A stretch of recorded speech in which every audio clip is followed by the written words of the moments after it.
I'm Sabrina Dhami, joining the First Warning Weather Team to answer some questions you may have about what goes into forecasting the winter weather, how tough it may be. So let's dive right into it with the question of, do you guys even like snow? Christina? Well, working the morning show, I have to go back and forth. I've loved snow my whole life. I still obviously love snow, but, snow before work when I have to, shovel it to get out of the driveway can be a little bit difficult when it comes to getting up in the morning and dealing with it. Yeah, the overnight hours, but I love the snow. When I was a kid, I used to not have a birthday party unless it snowed. So I didn't have a birthday party for a couple years growing up on Long Island. It didn't always snow in January on the specific day I needed it to snow. But I do still love the snow, and forecasting the snow is exciting to be here with all the elements. But yeah.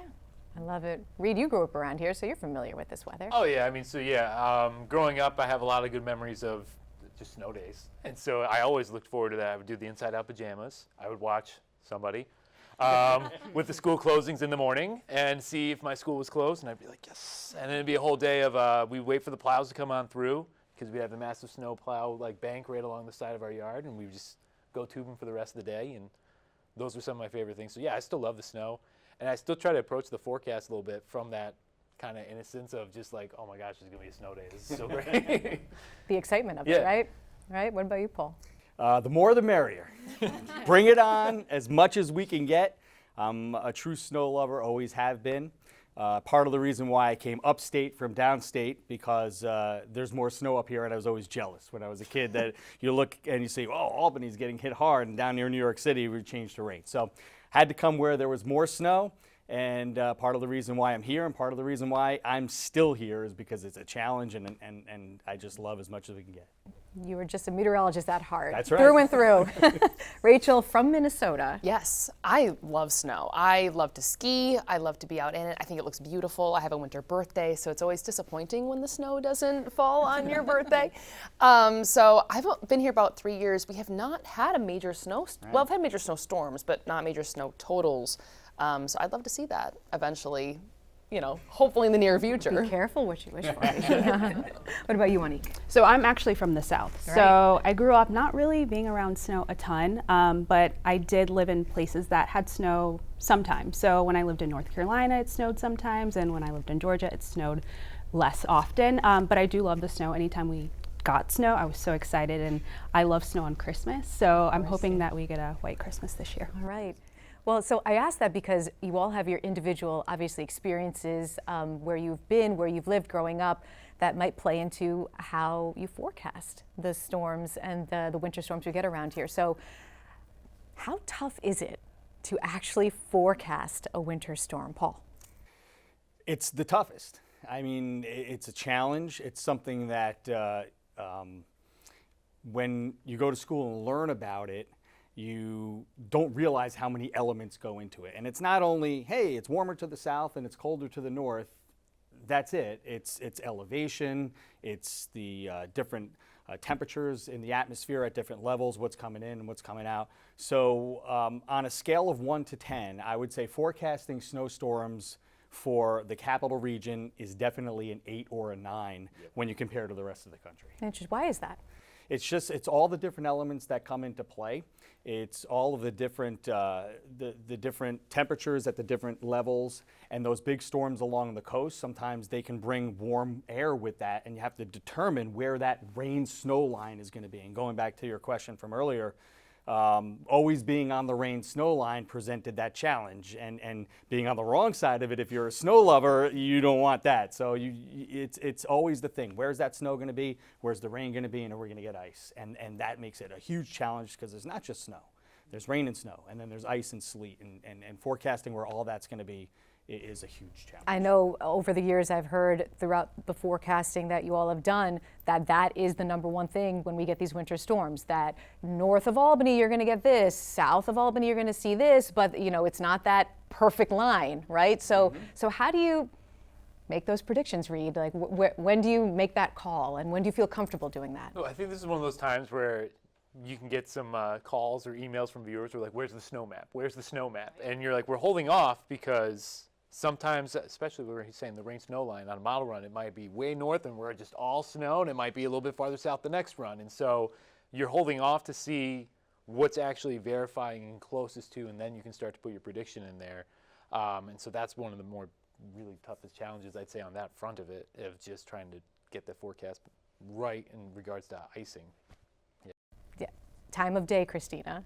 And I know this falls in your purview a little bit more, but overnight, does that make it more challenging? Does it change how you approach the forecast? I would say it definitely makes it more challenging because, each of us comes in, the first thing we do is we look at the forecast. There are changes. Obviously, it's the nature of what we do. The weather always changes. That's why we're employed. So when I come in the morning, sometimes it might not look the same as when Rachel or Monique was here at night, or Paul or Rita were looking at in the afternoon. So sometimes you can see the models do a total 180, and this has happened before, where it's gone from forecasting maybe 6 inches of snow the night before, and then I wake up and all the models say 0.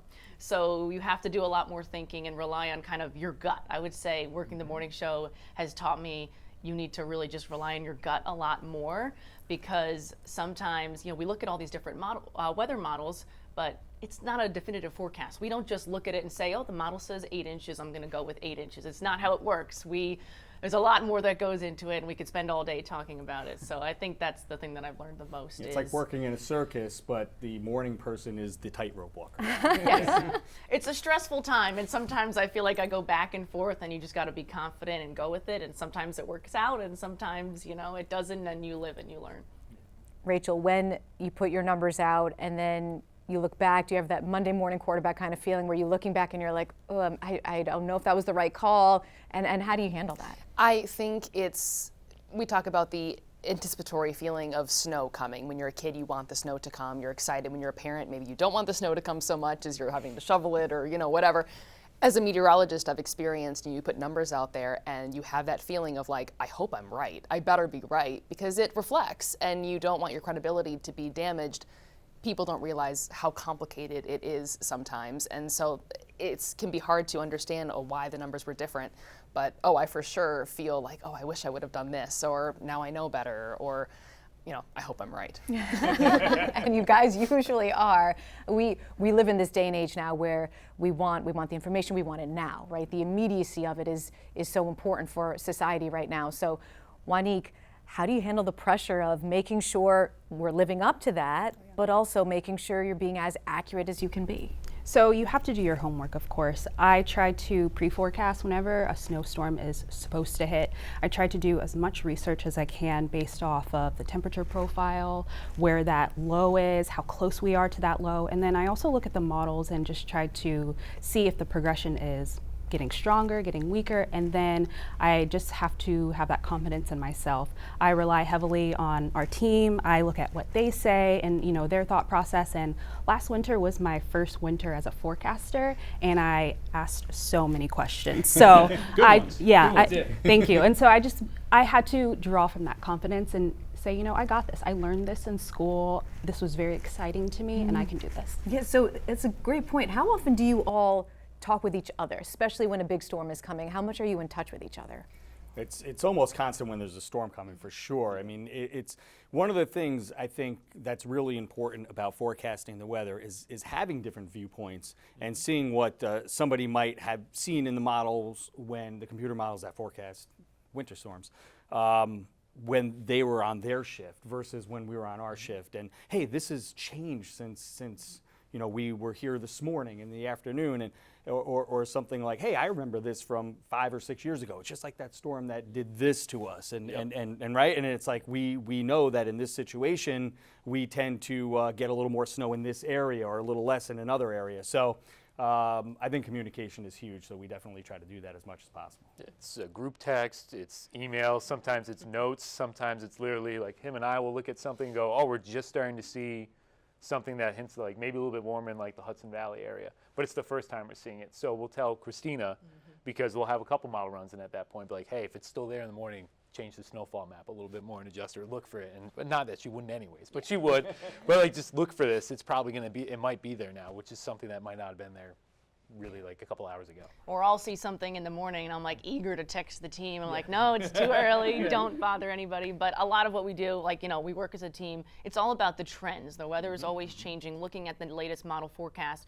And we don't want, coming in and doing a total 180 with the forecast. So we all, work together to make sure there's some continuity based on each forecast. So when Reed comes in, I talk to him and talk to Paul when Paul comes in. And then, the rest of the team, you guys come in a little bit later, so we don't get to see each other as much for that. But we talk over text and everything just to make sure, there's some continuity in the forecast. And yeah, like Paul was mentioning, obviously Paul's got a lot of experience of just knowing some more things that we might not be able to know what typically happens in a certain situation. There's a lot that that each person can kind of add to. So just communicating like that kind of adds to that. You're so much better than me because I've called him at 10:30 at night. Which is Like, fine. hello, I have a Anytime is question. fine. I love it. I love it. I'm always up for talking storms. Talking Yeah, he's storms. ready. I love it. I love it. Yeah, but the consistency, right, is so important for our viewers, Right. And for our entire region. We always hear you all refer to the models, right? And so for those of us who are not scientists or the viewers at home, we're like, okay, these magical things that come up in the computer and give you the information. But at what point do you look at the information in the models and then you make your own predictions based on just your experience, your knowledge, what you've learned, and do you disagree with the model sometimes? Rachel? I think so. I mean, I find it really satisfying to look at a model, several days out when they're not as reliable, and sometimes they highly disagree with one another. And as they mentioned, they can change each model run.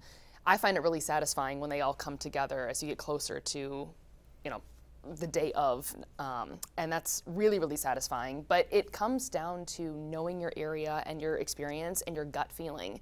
And you guys mentioned that gut feeling. Over time, as you forecast in a singular area, like I've been doing this now for a couple years, and I've noticed that. You mentioned that to me from the beginning. You're like, as you do this more and more, you'll start to recognize patterns.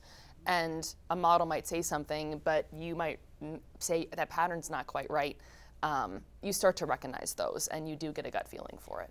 Yeah, for sure. And the computer models, they come out 4 times a day, most of them. So we have the opportunity to look at something new 4 times a day. And it's all based on the latest weather, not only at ground level, but overhead to launch weather balloons twice a day. And when we change our forecast, we just don't do it lightly or willy-nilly. There's a lot to go into wanting to change because we want that consistency, but also we want the latest information. So it's important to keep up on this stuff. It's not just a marketing thing where we say, hey, come back and check, because it changes. It changes a lot. And Christina mentioned it. It can change a lot overnight like that. And we're constantly watching it so that we can roll with those changes and keep our viewers updated on the latest stuff that's happening. And when we say there have been some changes, usually it's those computer models. Hey, you know what? All of the computer models now are bringing this in 6 hours faster. The snow's going to be here for the morning drive. We want to get that information out.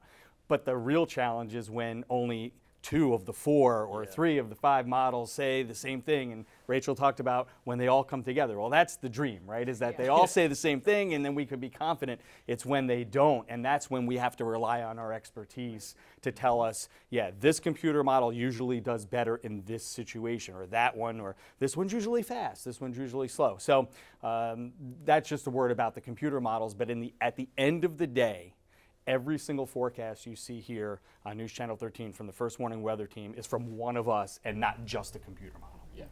That's why it's so good. Yeah. When we hear about a winter storm coming, the first thing that we want to know is how much snow are we getting?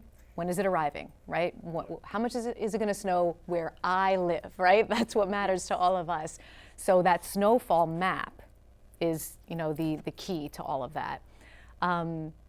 How long do you wait before you're like, okay, it's time to put it out? Or are there times, I know we sometimes look, there are snowfall maps, we're seeing them elsewhere, but we haven't put ours out yet.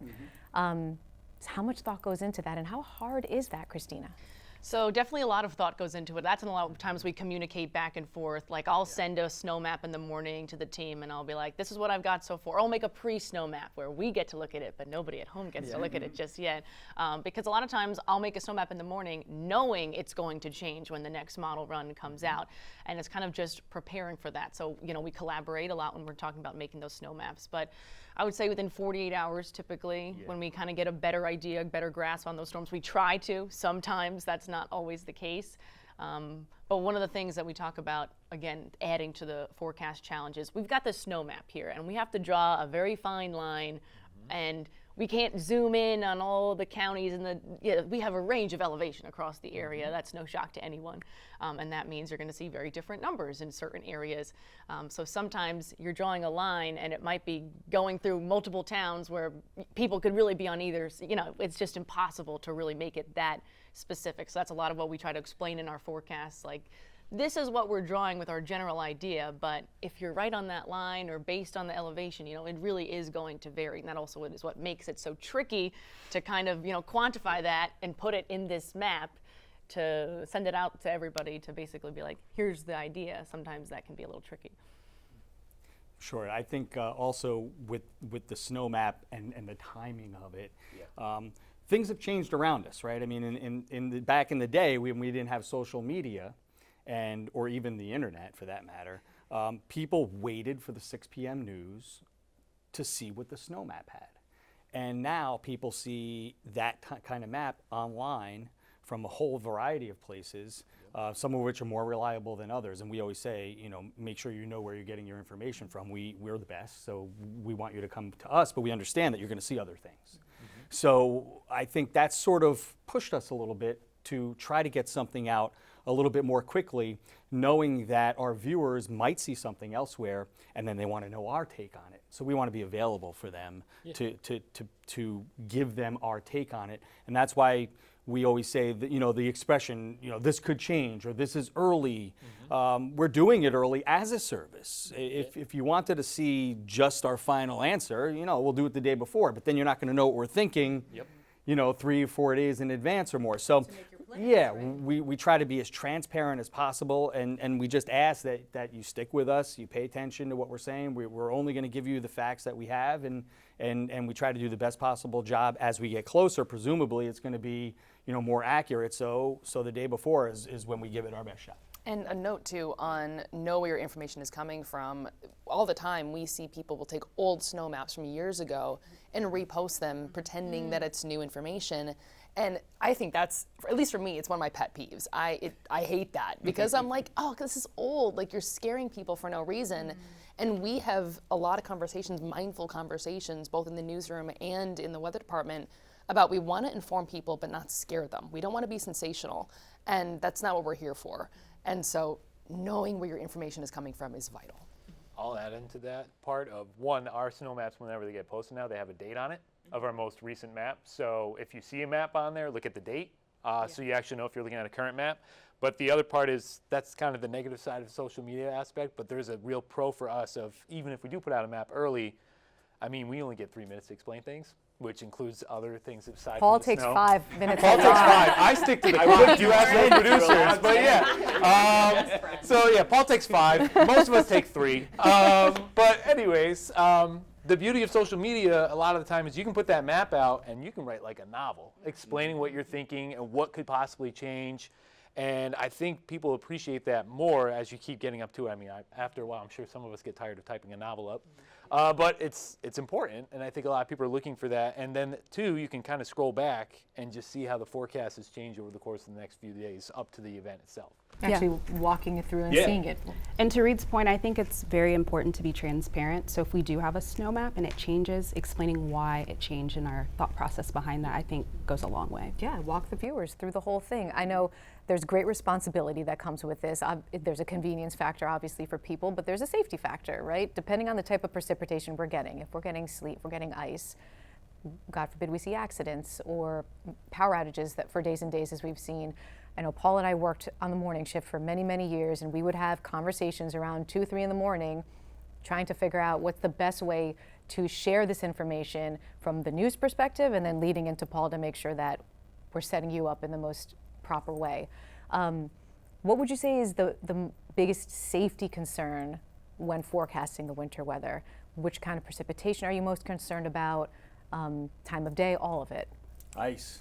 I don't think there's any question. When you get ice or freezing rain, which we talk about in the special, right before a drive, a commute, and usually it's the morning. People are hitting the roads. The crews may not have been out yet to salt. And you don't know, it's still dark out, and people are hitting the roads and spinning out, and those are some of the most dangerous times.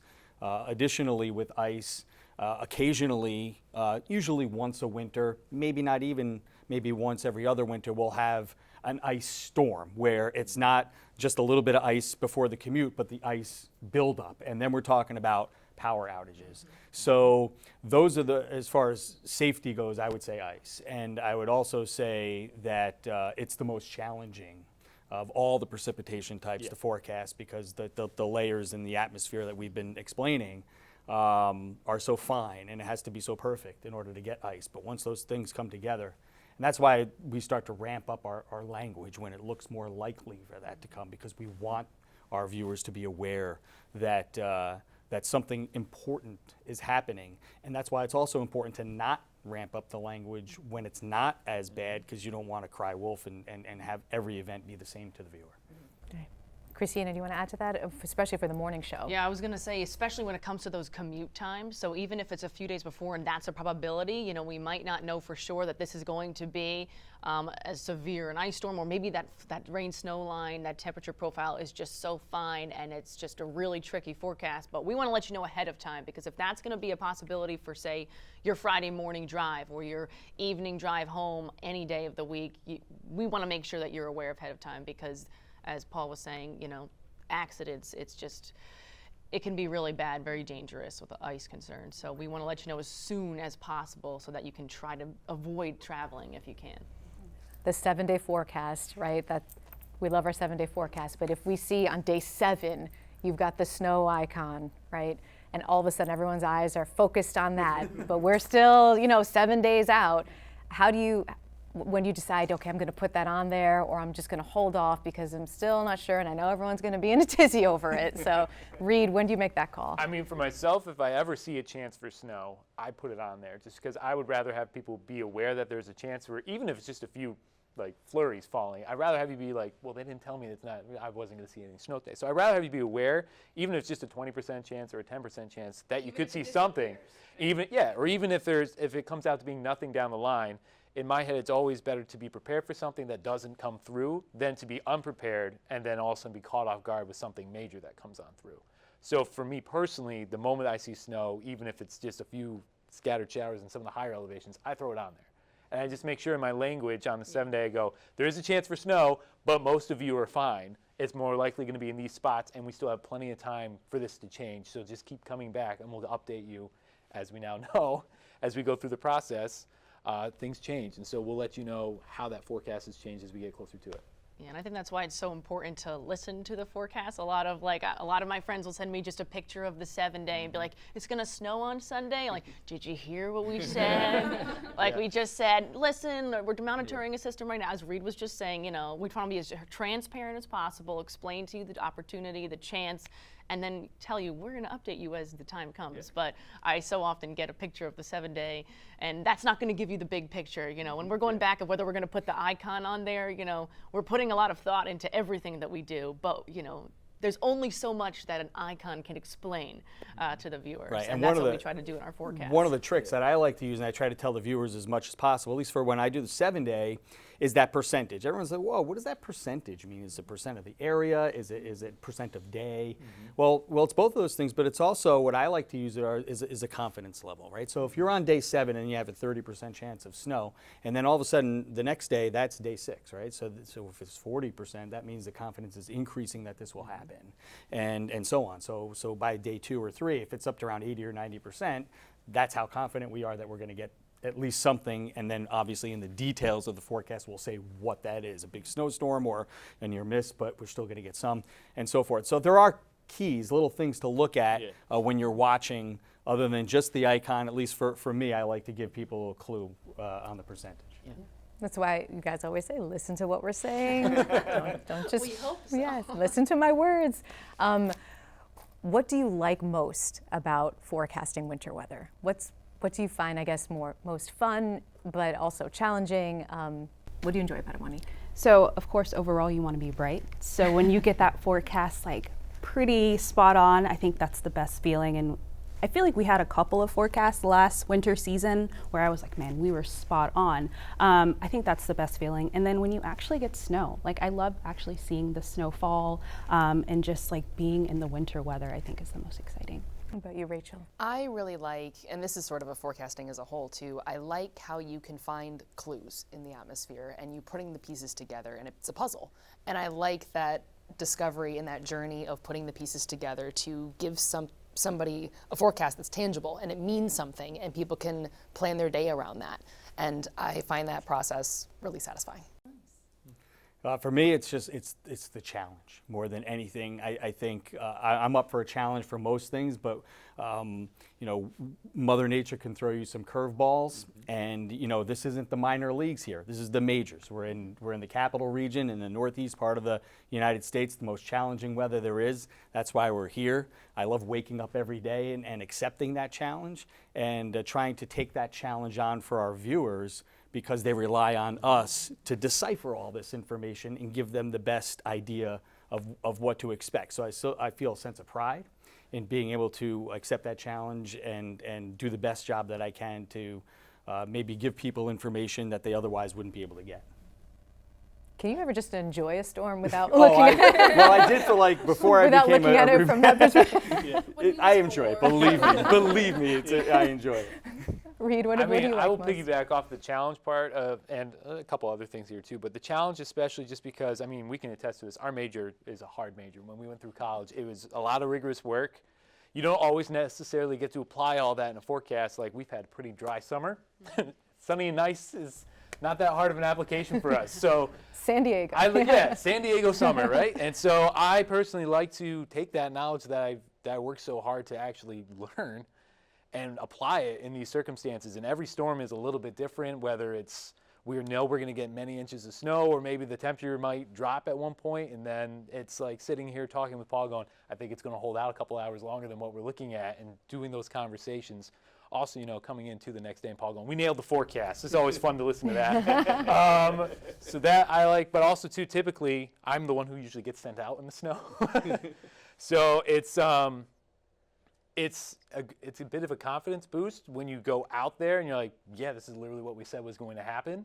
And the timetable still comes well. And I think that channels well also into usually when I'm out there live doing the reporting aspect. I go, so this is what's happening now. This is what we've had so far. And I know this is what's coming next. So that aspect's cool to see. If it's a really big storm too, the other nice part is in between the live shots, it's quiet. And you can hear, I like the sound of, I think everybody knows, the sound of snow, like that silence that you get there in place. So it's a little bit peaceful, and then sometimes, depending on where you are, you can hear the kids out playing in the snow, and you're like, this is what it was, right? And here I am now. So it's a little bit of a cool reflection back for myself personally of where I was as a kid up to where I am now. That's what I kind of like. I love that. Yeah. I still see you doing snow angels and stuff, though. Oh, yeah. You can't lose the childish wonder. Yeah. Always. Christina, what do you like most? For the forecasting aspect, piggybacking off the challenging, Rachel talking about putting the pieces together, and it's kind of like a puzzle. We take all this information, as Reed was kind of mentioning too, that we've learned in school, applying it together. It really is like putting all the pieces together. So I kind of like figuring that out. I actually enjoy making the snow map. It causes a lot of stress, but I like to stress myself out, and it's a part of the job. But I actually enjoy doing that. And then when Paul and Reed come in, or if I'm working later and I end up working with Rachel or Wanique in a later shift, and just kind of talking out exactly what my latest thoughts are. Sometimes I'm excited for Reed or Paul to come in and okay, this is what I'm thinking. Hasn't even put his jacket down. And I'm like, all right, so here's what I'm thinking right now. And it's just nice to, and then getting some of that, someone else's point of view back and forth. It's kind of exciting. It's exhilarating. It feels like, it's just exciting. And I also just love the snow, just because I've always loved the snow, going outside. And I love doing snowy live shots whenever I get the chance. And sometimes it'll be snowing and I'll be at home. Usually I'm here, but if I'm home and it's snowing on the weekend, I'm kind of like, I kind of wish I was there right now. Yeah, that happens. I'll just add to that, we all talked about some aspect of being right for a certain reason. Well, there's also an aspect of not being right all the time. And I wanted to point out that we do a challenging science.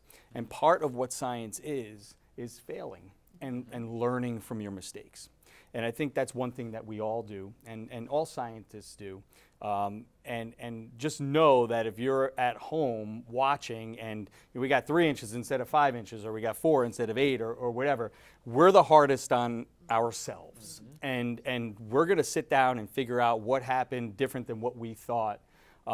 So there's really no need for criticism. We know it. I mean, we know we're getting it, but we're our harshest critics. So like we know when something doesn't go as well as we had planned or as we had forecast. So those are learning experiences for us more than anything else. And believe me and believe us, that's what we're doing. We're learning from what just happened. Well, I can say firsthand, and I know everyone here at News Channel 13 sees how hard you all work, how much you care, how much thought goes into it, and how you do beat yourselves up when the storm doesn't pan out exactly the way you said it would. So, so thank you guys for what you do. I know that it's not easy, but what you do matters a lot for all of us. So. Thank you.